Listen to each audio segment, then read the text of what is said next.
Today Fathima சமையலில் வந்து fried rice செய்ய போகிறோம். பாஸ்மதி ரைஸ் ஒரு டம்ளர் எடுத்து வச்சுருக்கோம். இங்கே பாருங்கள், ஒரு டம்ளருக்கு வந்து நம்ம ஒரு செம்பு தண்ணி ஊற்றினா போதும். பாஸ்மதி ரைஸ் ஊற வச்சு 1 மணி நேரம் ஆச்சுங்க. இதில் வந்து நம்ம என்ன பண்ணுறோன்னா, வேக வச்சு வடித்து தான் வந்து சாப்பாடு செய்ய போகிறோம். அதில் வந்து கொஞ்சம் உப்பு, கொஞ்சம் ஆயில் சேர்த்திக்கலாம். இதில் அப்போ தான் ஒன்றுக்கு ஒன்று ஒட்டாமல் நல்லா உதிரி உதிரியாக வரும் ரைஸு. சரிங்களா? அரிசி போடுறோம். தேவையான அளவுக்கு உப்பு போடுறோம். இது வந்து கொஞ்சம் ஆயில் ஊற்றிட்டு நம்ம வேக வச்சோன்னு பார்த்தீங்கன்னா ஒன்றுக்கு ஒன்று ஒட்டாமல் இருக்கும். அவ்வளோதான், மற்றபடி வேறு ஒன்றும் இல்லை.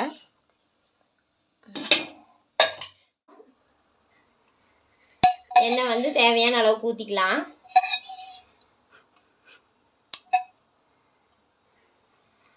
ஃப்ரைட் ரைஸ் தேவையான பொருள் வந்து முட்டைக்கோஸு, பீன்ஸு, கேரட்டு போடுறோம். வேறு என்னென்ன மிக்ஸ் பண்ணுறோங்கிறது சொல்கிறேன். முட்டைக்கோஸ் போடுறோம் முதல்ல.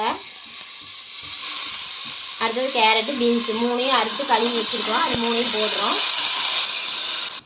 எல்லாத்தையும் போட்டாச்சு. லைட்டாக வணக்கிறோம். ஒரு வணக்கிறோம். வணங்கிட்டு இருக்குது. காயெல்லாம் கொஞ்சம் வேகட்டும்.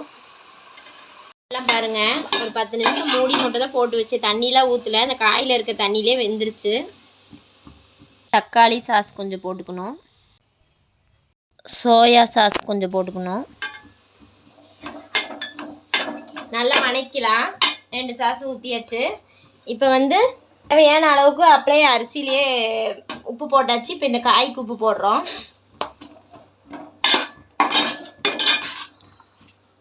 இப்போ பாஸ்மதி ரைஸை ஆற வச்சுருந்தோம். அது இப்போ போடுறோம். போட்டு ஒரு கலக்குறோம்.